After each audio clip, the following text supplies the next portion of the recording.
It's time once again for Dialogue Conspiracy with Mae Brussell. For the past 14 years, Mae has been researching and uncovering facts and evidence from between the lines of the news and placing them in a more thorough perspective of how conspiracy, political assassination, and abuses of power affect us all. Dialogue Conspiracy originates with KLRB-FM in Carmel, California. And now, Mae Brussell.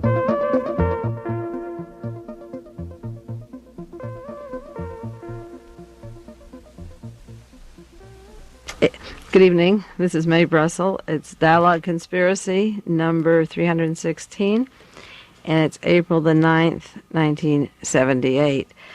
Last week I talked about income tax time, the Treasury Department, the letter I wrote to the Internal Revenue in May of 1972 asking for a refund of my taxes because the Treasury Department, which includes the Internal Revenue, alcohol, tobacco, firearms, and the investigation of narcotics traffic, and the organization INTERPOL, were part of assassination teams and intermingled the government agencies with worldwide narcotics traffic. And I wanted a refund because I felt that the money that I sent contributed to the assassination squads that were paid for by the worldwide narcotic traffic, and specifically certain persons in the United States. And then a month later, at the time of Watergate, there were these notorious Watergate arrests of men that worked for the exact Treasury Department that I had fingered. And I then learned more specifically the names of the agents. I had certain agents like Larry Shears, who told the story of trying to get Sonny Barger of the Hells Angels, who was busy in narcotics traffic, to assist killing Eldridge Cleaver, and that the Treasury Department wanted to kill Cesar Chavez for the farm workers and for the CIA. And then, as I say, after Watergate arrest, a month later, we got to know the name of Egil Crow, who worked in the Treasury Department, and E. Howard Hunt, and G. Gordon Liddy, and Tony Laswitz, and John Caulfield. And as I said last week, Caulfield had threatened to kill James McCord or silence him at the time of the Watergate arrest. Tony Laswitz was up at Chappaquiddick the night that Mary Jo Kopechne died. He was right on the island giving news accounts and was receiving $100,000 from Herbert Kalmbach, President Nixon's attorney, just a month earlier. And that mishap at Chappaquiddick made sure that Ted Kennedy didn't run for president of the United States after that girly party at Chappaquiddick.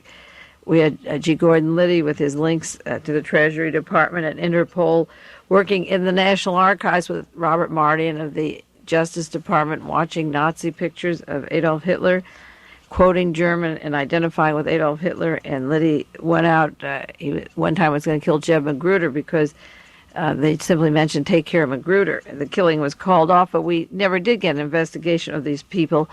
And then E. Howard Hunt, of course, was involved in many ways that have never been investigated as a writer, whether he wrote the diaries of Lee Harvey Oswald or Arthur Bremer. He was supposed to go to Arthur Bremer's apartment the night that George Wallace was shot, and with Wallace shot, he was out of the running for the elections in 1972. He was shot in May 72. So all of these men, Egil Crow worked for the Transportation Department and the Treasury Department. They all worked with Operation Intercept, which was a narcotics operation. They worked with assassination teams everywhere they crossed. There were lives threatened or people killed. And as I say, last week I went into my tax papers, and what I wanted from the Department of the Treasury was a refund, which, of course, I didn't get. So today I want to do a little more on the Ajax file, which has to do with the international narcotics traffickers, and which, of course, links to these assassination teams in the United States. I do want to mention before I get into the Ajax file that We Magazine is on the stands now. I haven't seen a copy. I've gotten about 30 phone calls on it. There's an article by Paul Krasner on the mind of Mae Brussell. The article goes into my reasons for doing my research, the early news stories that I broke in advance of many other people in the country, conclusions I've made from 13, 14 years of research, my fears for the future, and if you want a good background story, I think it was a pretty good interview that Paul had with me. you can get We Magazine, and it will answer a lot of questions maybe on who is Mae Brussell, why is she doing this, what is she doing, and where does the research lead her. Also, there's an article in New West, a brief mention of a big lawsuit that's going to be coming up. It's a $450 million lawsuit by Charles Winnan against Rolling Stones, and it has to do with an article Paul Krasner wrote for Rolling Stones, making allegations about Charles Winnan, a man who was living on the Monterey Peninsula, a neighbor of mine. And New West says there were 4 sources for information on this story. One is Kenneth Ross, who told Paul Krasner certain pieces of information about Charles Winnan and then backed down and probably was wrong. Sue Atkins, who talked with Paul and then she denied what she had said. The third one was Louise James, and New West described her as not being a credible witness. And then the fourth is Mae Brussell. So there's a $450 million lawsuit coming up, and the primary witness is going to be Mae Brussell. The attorneys for Rolling Stones are the same law firm that represents the Rockefeller Combines. They're up in San Francisco. And the attorney for Charles Winnan is going to be none other than Melvin Belli. I really welcome meeting Melvin Belli in court. I've met him at a lecture and asked him questions about Jack Ruby because I know Belli works for the CIA, and I'm very anxious to meet them head-on in court. It'll be an interesting trial, and I think it'll be up in San Francisco around June if it isn't settled out of court. Next week on Dialogue Conspiracy, I'm going into details about Louise James and the mind control of Louise James and why she was washed out as a witness, and therefore she cannot be presentable in court as supporting the allegations that she made at the time she made them. But now I want to get back to part 2 of the Treasury Department, because one of the listeners who takes Dialogue Conspiracy sent me a large file called the Ajax file. And as I said last week, the reprints of it at cost are $1.85 for copying it and postage. If you want the entire file in your hands that you can read and look up the references. And if you want more information on the links of our Treasury Department to the World Nazi Organizations and the World Syndicate of Narcotic Traffic, send $5 to Freedom Magazine. Freedom Magazine, 5930 Franklin Avenue, Hollywood, California. And you can get 10 issues for $5, and you'll get backup material on the role of our FBI and the CIA and the use of our intelligence community and our law enforcement agencies of organized crime and of the Corsican Mafia, and the use of drug traffic to promote counterintelligence death squads and secret intelligence teams. The narcotics money is used for these death squads and is very effective. And this explains why so many witnesses to trials and assassinations and judges can be offed, because there are teams of assassins that can do this work using the organized crime syndicate drug traffic operation, protected, identical to Sam Giancana when he was called before Washington and was going to be arrested. He says, I work for the CIA, and then all charges are dropped. The Ajax file is a book, and I'll give you an analysis of it for those of you that don't send for it, but this is just as much as time allows, and I'm sure you'll want it. It's an analysis of INTERPOL, International Police, and their failure to ever get any large international drug traffic. INTERPOL, International Police, is an international organization. They never arrest or find international criminals or large crime syndicates. They pick up young Americans, U.S. servicemen arrested with small quantities of marijuana and cocaine, and they lock them up in jails around the world, and then they stay in there indefinitely, or the families give large ransoms to the various enforcement people, and it's a way of picking up thousands of dollars to get them out. They ransom them out. The General Accounting Office in 1976 gave a report on Interpol because our tax dollars go into it. We pay to belong. And they came up with absolutely no record of any international criminals that they found in 1976 in drug traffic. And as the Ajax file goes on to say, there's only 3 possibilities to examine. 1, there were no major narcotics investigations at all. 2, Interpol is ineffective. Or 3, they avoid the serious offenders. And of course, it's the allegation of the people that put this together through a lot of research, very carefully documented, that is the fact. The background of Interpol I haven't given for a long time on Dialogue Conspiracy. I know in the last year, as I looked at the show list, so I'm going to describe what Interpol is. It was created in 1924 after World War I, just at the time that Germany was rearming for World War II.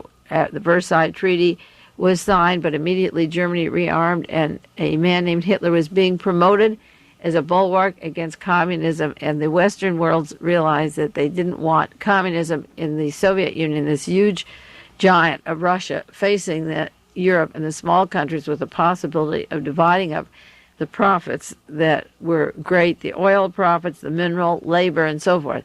So a combine, set out an international police group that was made up of police chiefs of European countries that was to form a harassment team or crack down on people that were socialists or leftists and take away their power. Now that was important because the young communists had cell meetings in Russia and were able to overthrow the Tsar and the Tsar's family. But with a new police force, it would make it impossible for people to get together again and have revolutions in the various countries in Europe.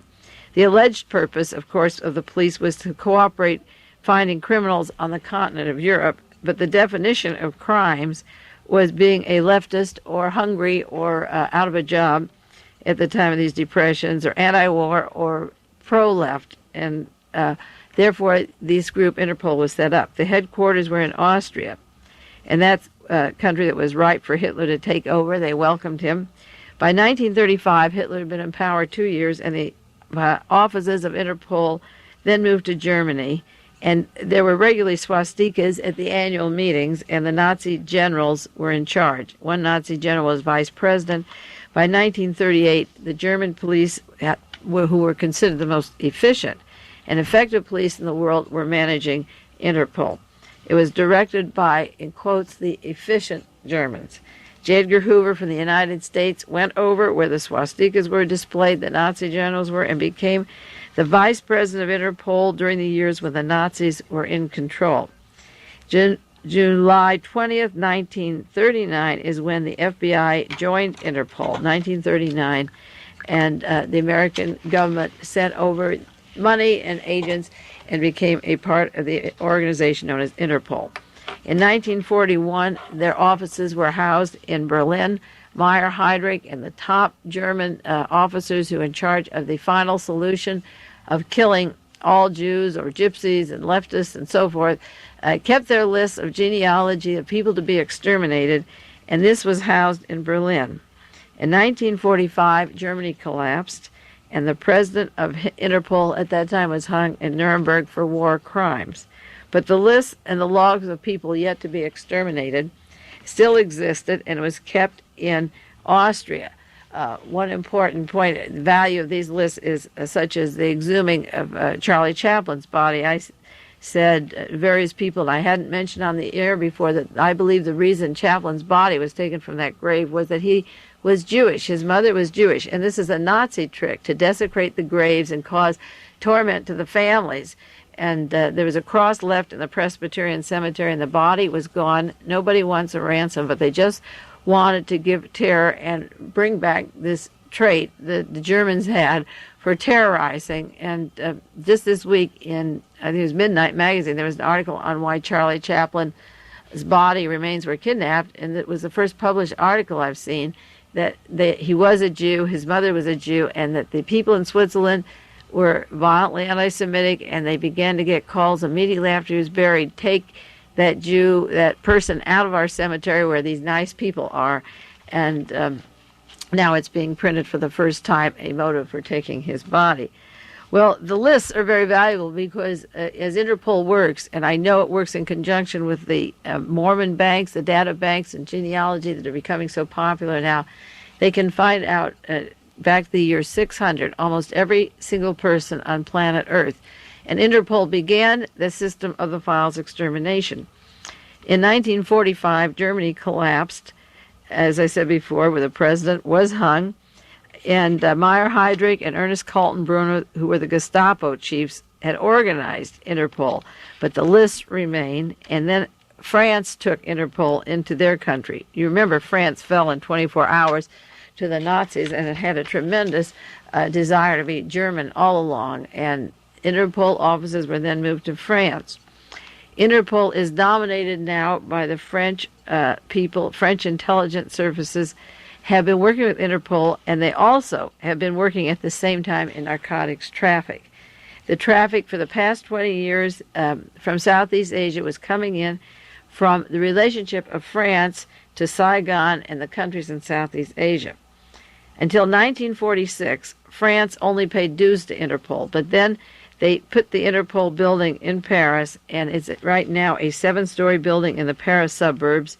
The French government allows their national police to use the Interpol files, and our police files are sent there to France, to these buildings.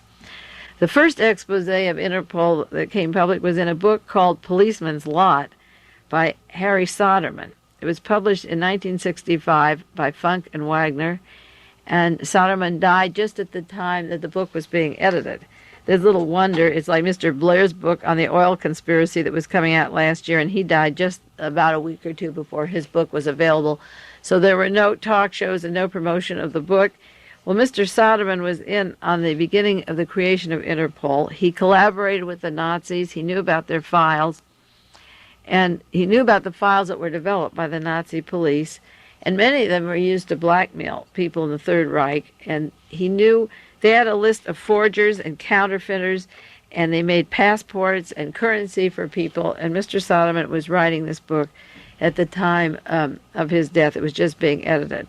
The Nazi files of extermination, the people that are still living that weren't killed, ended up in the French hands. And in 1946, Mr. Soderman, he was alive then, and Florent Louage were invited to Paris to begin the new Interpol. What they called the new Interpol was to start all over. And they took over people and never questioned anybody or whether or not they still were Nazis or worked with the Nazis. 85% of the 150 personnel right now in Paris are French, and the French have allowed them to be outside of Paris, as I say, in this big building. Now, the French intelligence system that runs Interpol also has a separate group known as the SDECE. In French, it's Service, S, de Documentation, D, Extérieur, E, Études contre-espionnage. Service, SDECE. And they have a counter-espionage team also called STECK, which are their assassination squads that are also financed through the narcotics traffic, the worldwide narcotics traffic. The SDECE, which we can compare to the DIA, Defense Intelligence Agency, the NSA, these initials ran drugs, and the way they financed their operations was through the drug operations in Southeast Asia, because these assassination teams and these counterintelligence teams weren't funded with the approval of the French government or the French people. The book by Alfred McCoy, The Politics of Heroin in Southeast Asia, is a big source for some of the Ajax file. It claims, in quotes, informed observers are convinced that the SDECE's top intelligence officers organized narcotic shipments to the United States of America to finance their dirty mission groups. They would sell all over the world, and America became a wide market, and this is where the increase of crime in the United States comes, and the muggings and the insanities and the dependence of people upon programs, what we call a welfare state. We hear Ronald Reagan and certain politicians running on this great welfare ticket, always attacking. We built this dependence by making people need narcotics, go to clinics, breaking drug habits, getting fixes, paying off policemen, and robbings and muggings to keep the habits going. The way the French financed their intelligence operations was to send narcotics into America and keep them going, and that funded their particular counterintelligence group. SAC, which was the Service d'Action Civique of the French intelligence, was useful to Charles de Gaulle to keep him alive at the time of the revolution in 1968. There were elements that wanted him to be killed, and these same elements that were attempting to kill Charles de Gaulle that he investigated were written up in the book Farewell America. They were the people behind the killing of John Kennedy, Robert Kennedy, and Martin Luther King. De Gaulle used this group, this top intelligence advisor. He brought in Corsicans and French gangsters to counteract the equivalent of the defense intelligence in his country. And they broke up demonstrations and helped him. They were useful to him at the time. In the 1950s, France was involved in a very unpopular war in Southeast Asia. And the Ajax file goes into that. And the top intelligence advisors were short of funds. So they took over the narcotics traffic in France, and they had Operation X, which was the opium traffic. They had a hardcore of Corsican narcotics dealers who today are the top figures of international narcotics trade in the world. The USA followed, and we have connections of Madame Chenault and the Flying Tigers with Robert Vesco. I have an article here of the Flying Tigers supplying money for people in California alone, such as Senator John Tunney, Los Angeles Mayor Bradley, the former District Attorney D.A. Bush. And the important thing is that this Flying Tiger CIA narcotics money goes to people like D.A. Bush in Los Angeles, who prosecuted Sirhan, or a man like Senator John Tunney, who would put down the conspiracy to kill John Kennedy, Robert Kennedy, or deny that there was a conspiracy at Chappaquiddick. The use of this money, or airplanes, that the narcotics traffic brings in to pay various politicians. I have listed here the former supervisor in Los Angeles, Ernest Debs, John Ferrero, the city councilman, Representative Charles Wilson. These are just California politicians that were given money by Madame Chenault and the Flying Tigers. The Flying Tigers identified with narcotics traffic, and yet 2 or 3 of these men are responsible for the cover-up of parts of the assassinations in this country. As politicians, they keep quiet, so that not only do the narcotic teams do the assassinations, but it's possible that they're funding the very people that are stopping the investigations from ever getting off the ground. The movement of opium and heroin for profit was sanctioned all the time, according to the Ajax file, from the highest level of French intelligence.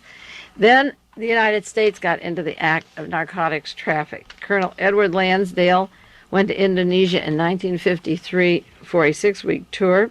He found out that the French officers bought up the entire 53 opium harvest to fund their intelligence operations. Mr. Lansdale worked with Allen Dulles, E. Howard Hunt, and the whole team of Watergate defendants. Many of them, you know the names and the links, and the CIA and the law enforcement agencies in this country. Lansdale's name is known for his connections to high-up officials in this country and assassination teams, and he also became familiar that the French funded their assassination teams through buying up the opium harvest and selling it and exporting it. Then France expanded their drug market. Now this is France who is housing, this country is housing Interpol that's supposed to crack the drug traffic, but this country opened up the drug traffic for the CIA. And the Ajax file has a good detail on this. It fits along with the gemstone file that many of you ordered, and I think you should get it for your collection of literature to see how many assassination teams later linked to the narcotics traffic and intelligence operations. The Ajax file says that France expanded the drug market. Corsicans at that time dominated the Saigon underworld when we went into Southeast Asia following France. They dominated the civil service system, the businesses, the black market, and the smuggling. And then it came through Marseille, so that the French Indochina Corsica settlements were sending in gold bullion, paper currency, and then the CIA opened the door in Marseille for heroin traffic to be flown between Marseille and Saigon and back and forth. In 1945 and 46, the minute World War II was over, there were strikes in Marseille. The dock workers wanted more money. The politicians called it communism. They brought in our intelligence operations. Actually, we had not the formal CIA wasn't set up at that time. We had the OSS that then became the CIA. And they called all of these strikers who had low wages and wanted a higher income communists. The socialists and communists were thrown out of the city, and in its place were put these people that would continue the flow from Marseille to Saigon of the narcotics traffic. Marseille became an important international port in Europe. There was a time when the Marseille connection, the French connection, was named by Sam Peroff, before the Senate hearings and linking Robert Vesco to Montreal, to Marseille, and mentioning Richard Nixon's brother. And what happened was that Peroff was blown, his cover was blown as being an informer, and the whole investigation never was curtailed, and it still continues today. In 1947, when the CIA was formed, it took over right from the OSS. They immediately sent agents to Marseille. They worked with the Corsican syndicate. The links of the CIA to Lucky Luciano and in Italy, and Meyer Lansky, and many people in the narcotics traffic is becoming more open through many books and bibliographies that you can get on this subject. I can send you some, or you can get to the library. But then we started giving them money and weapons, and the Corsicans began to work with the Central Intelligence Agency. And in cooperation, all communist support was assaulted, and the docks became part of the Corsican syndicate, and unrestricted smuggling operation began. The first French heroin laboratory had been opened in 1951, but then when the CIA came in, there was no cracking down on this. And once in a while there's a movie or a big arrest, but the raw opium was delivered through French intelligence.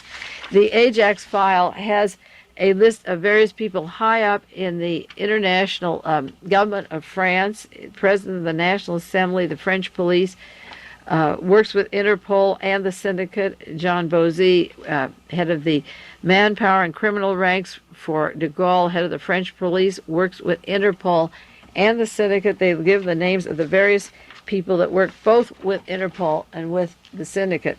The Ajax file is, as it explains, not a single group. It's made up of 4 small groups: Candide, Zadig, Micromegas, and Stewart.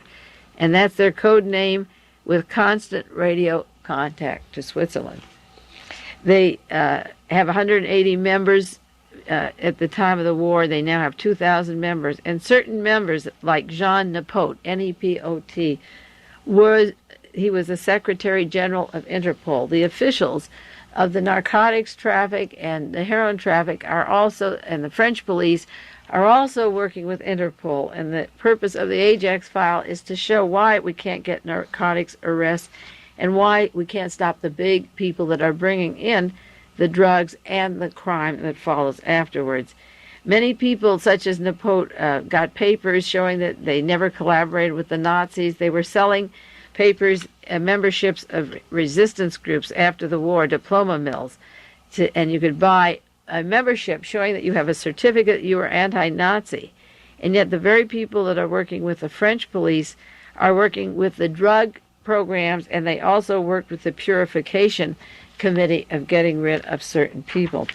The summary of the Ajax file claims that for 3 decades, Interpol has concentrated on narcotics. The officials in South America are responsible for cocaine traffic in the United States.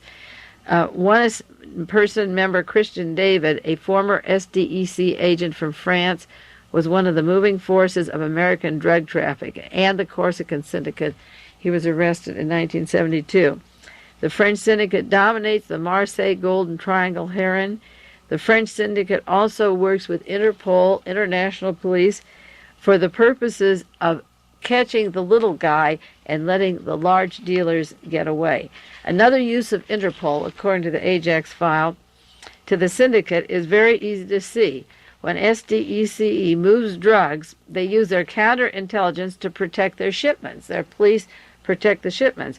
But then they also have files from over 100 nations, so they know who is caught and who's in embarrassing positions, and they can use it for blackmail. And it says Interpol is one cog in a massive international machinery that is profiting from the transporting of narcotics. And the problem is that you get a neo-Nazi group that is connected, say, to the Nazis in America. I mean, the real Nazis in the archives, such as G. Gordon Liddy and E. Howard Hunt, and the people that have worked with the Nazis, Richard Helms, and you give them the power to know who's dealing the drugs and who isn't, and you give them the profit of the drug traffic to continue their assassination teams. You have all the funding you need for wiping people out, wiping witnesses out, silencing witnesses, silencing judges, as I say, and continuing a reign of terror all over the world in every country, and holding the narcotics in their hands to continue the sales and profits. Next week on Dialogue Conspiracy, we will go into Operation Mind Control, the book by Mr. Bowart, and what it does to a witness like Louise James, who will not be credible at the Rolling Stones trial. And until then, keep your minds clear and take care. Mae Brussell, this is Mae Brussell. I'll see you next week on Dialogue Conspiracy. You've been listening to Dialogue Conspiracy with Mae Brussell.